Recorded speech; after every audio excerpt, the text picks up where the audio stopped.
Maintenance.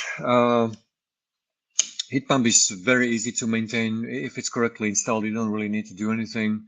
My suggestion is, this is what I always do with the pressure cleaner. I clean from the back every year. And this is the suggestion to do it also from your side, from the leaves or dirt, etc.